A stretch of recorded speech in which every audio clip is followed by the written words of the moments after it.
What's up, YouTube? Welcome back to the Knicks Cave. I'm Jan, Nick Fan, your host, and let's get right into it. But before we do, don't forget to do me one small favor, and it's not going to cost you one damn thing. Hit that like button. Don't forget to subscribe. Leave a comment. I look forward to answering them. And hit the notification bell so you know that the next video about to drop.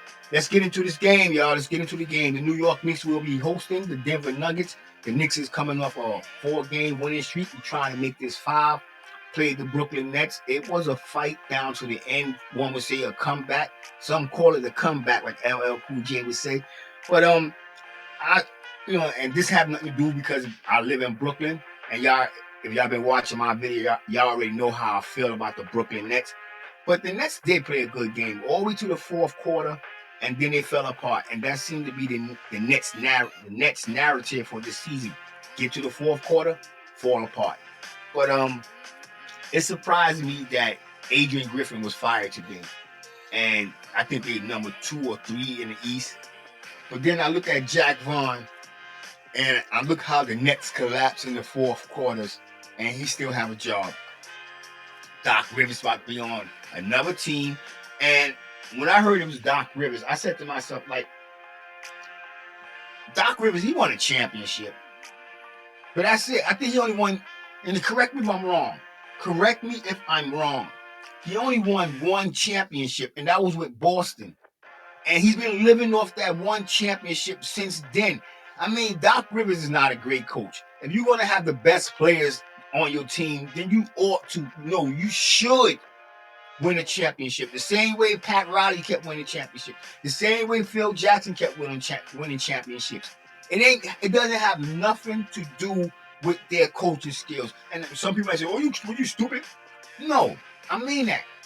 Because there are good coaches, there are bad coaches. And there are coaches that's just plain suck, and they won championships because they had the talent. Now, if you think I'm bull crapping or whatever you want to say, let's talk about football for a while. And look at the great Belichick.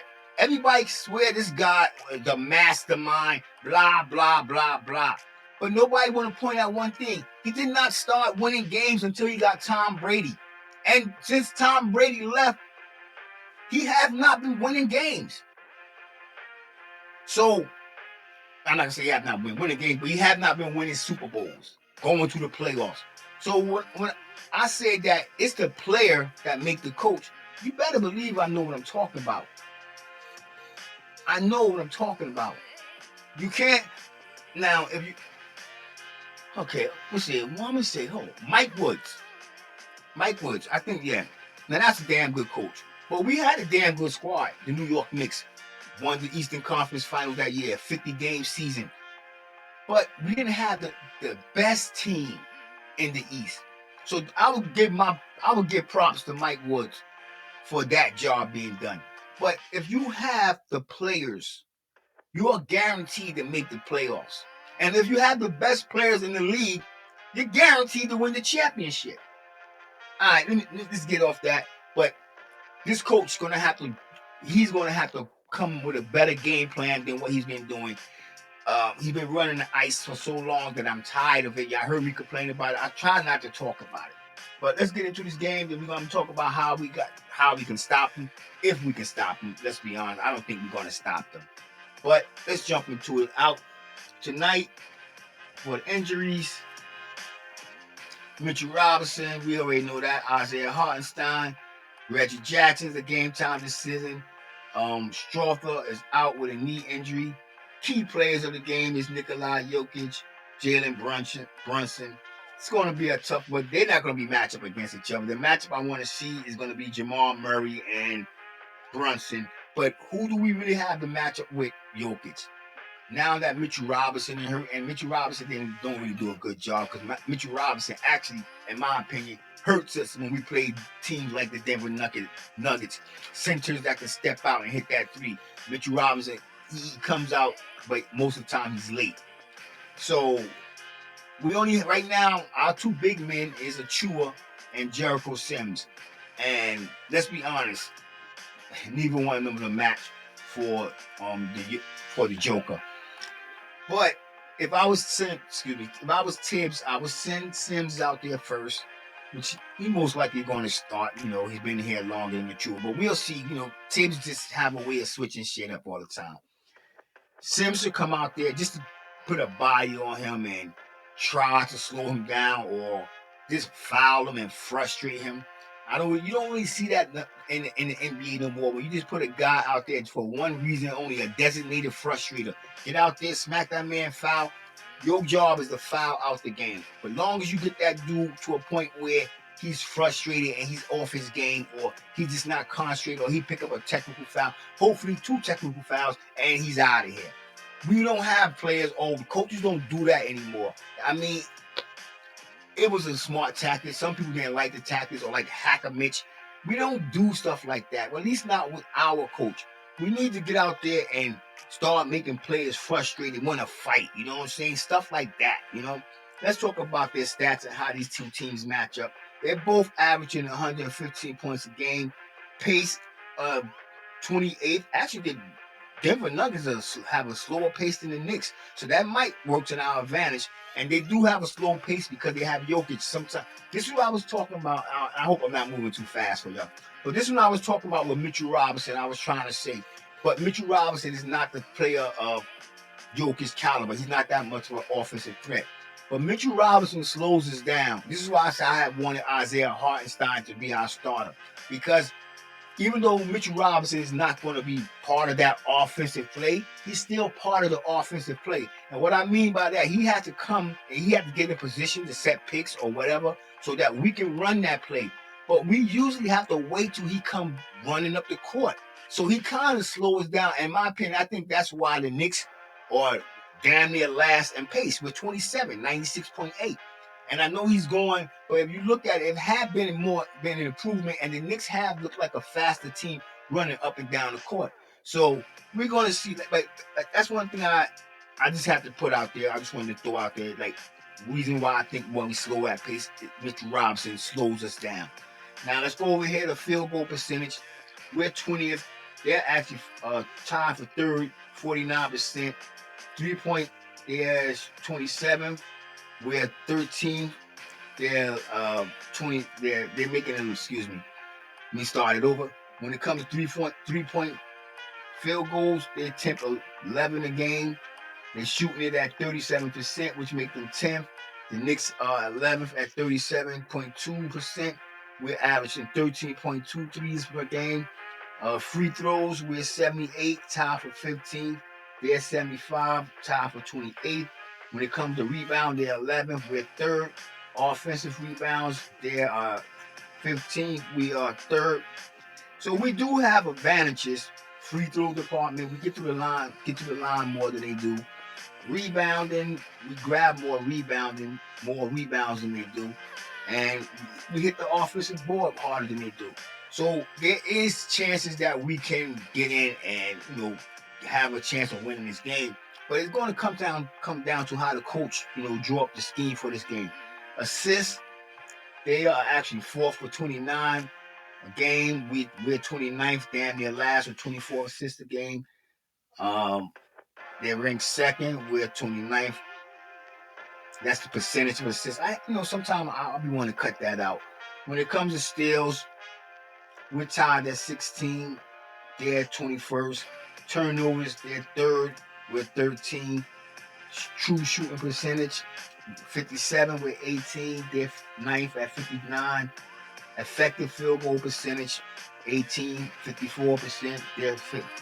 They're tied at 5th at 56. Offensive rating, 7th, 120. We are averaging 9th, 118 points a game. We give up 114. Defensive rating of 8. They are 12th. So defensive wise, we just might be able to come out there and get one over on them. It's going to be a difficult task for the New York Knicks, but it's not like we haven't beaten them. The last time we played, which was March 18, 2023, we beat them 116 to 110. So it's not like we don't have a chance to beat these guys, because we can beat them when it comes to it. But Jokic is a candidate for MVP. I give it to Joe Embiid after that 70-point game. We'll see as the season go down, but the Knicks did Joe B one of his worst games of the season. So we're gonna see if we can do the same thing to Jokic. That's just all I want to see. But it's all going to depend on what our coach do, what type of game plan he come up with. Because if we focus on Jokic alone, the rest of the team going to kill us. They're going to kill us. Let's check out their stats and see what they do as a team.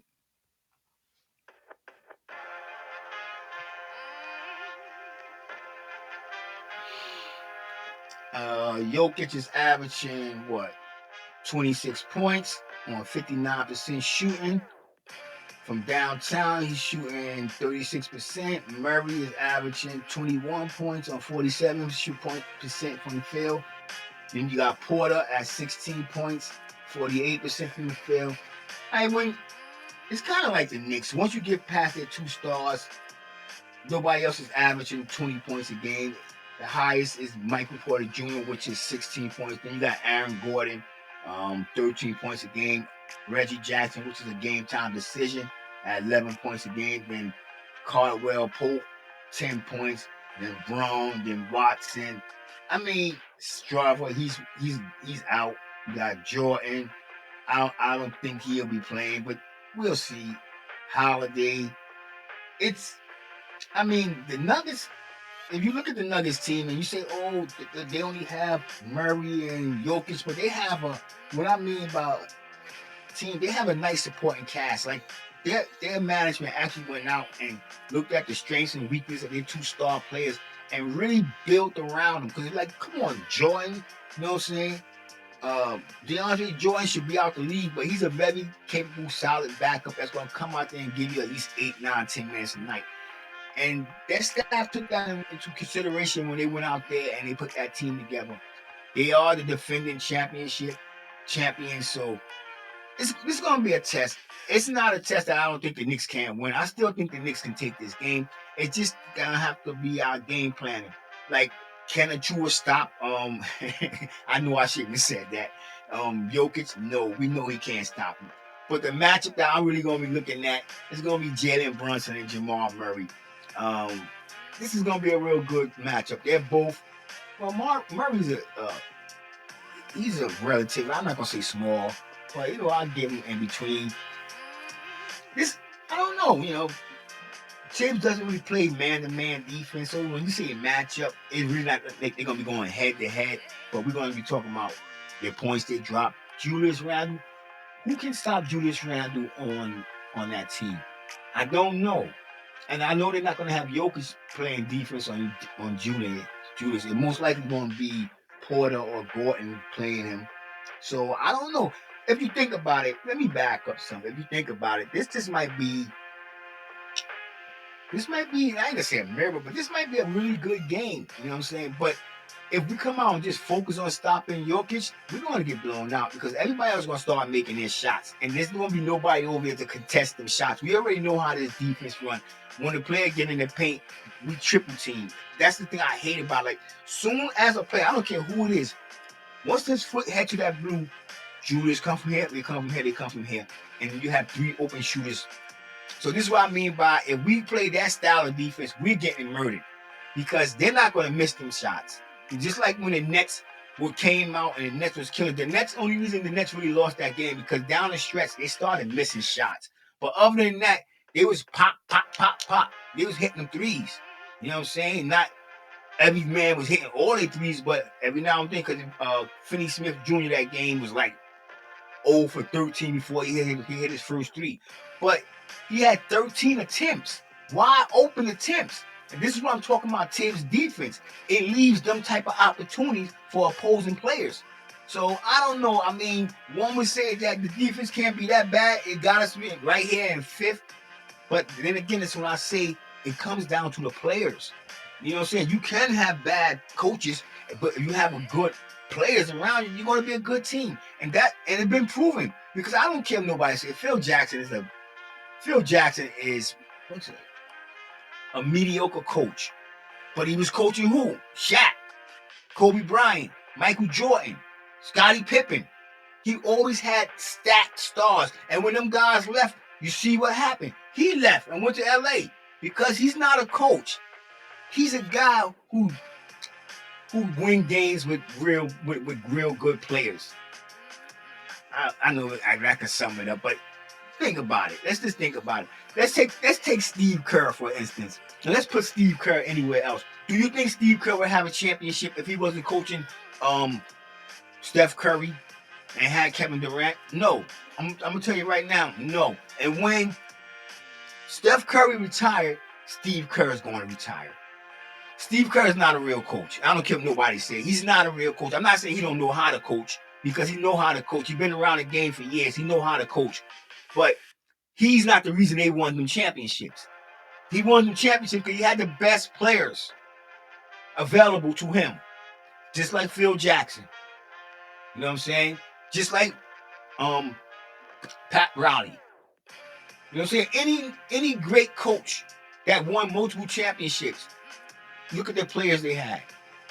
That usually tell you really like. So you have to start thinking about certain things. Is it really the coach or is it the players? It's kind of like the egg and the chicken, that question, which comes first. I'm going to always say it's the player that makes the coach. And I know some of you say, oh, how you talking about the coach getting there? It's the player that makes the coach. Simple as that. It's the player that makes the coach. All right. Now let's get into a little bit more before we get out of here. Defenses lapses. That's one of the Denver weaknesses. They kind of like had them defensive lapses. So the Knicks, if they play, stay to their program or whatever that might be, their schemes, move the ball, they should be able to get this win. Let's talk about something else. Like I already talked about the last two wins. The matchup between Jamal and Jalen is going to be critical. But then there's that matchup again, Anunoby and Michael Porter. You know, how is that going to work out? I think Anunoby should have a good game against Porter. I think he should be able to stop Porter. Like I said, Porter is averaging 16 points. I think Anunoby should hold him down to 12 points. Jokic and Jamal Murray is going to be the problem. We can't let nobody else. If we want to win this game, we can't let nobody else beat us. We can focus on Murray because Murray sometimes get a little shaky. But we cannot concentrate on Jokic. Let Jokic get what Jokic's going to get. You know, Sims, go out there, foul that man, make him get a technical. Matter of fact, get his ass ejected. Make him that frustrated. That's what you're supposed to be sending Sims out there to do, Tibbs. You know what I'm saying? But we're not going to get into it too much. Let's talk about what they did in their last 10 games, and then let's get the hell up out of here. All right? All right. In the last 10 games, Jokic is averaging 27 points, 10 rebounds, 9 assists, 1 steal, 1 block, and 0.93 points made.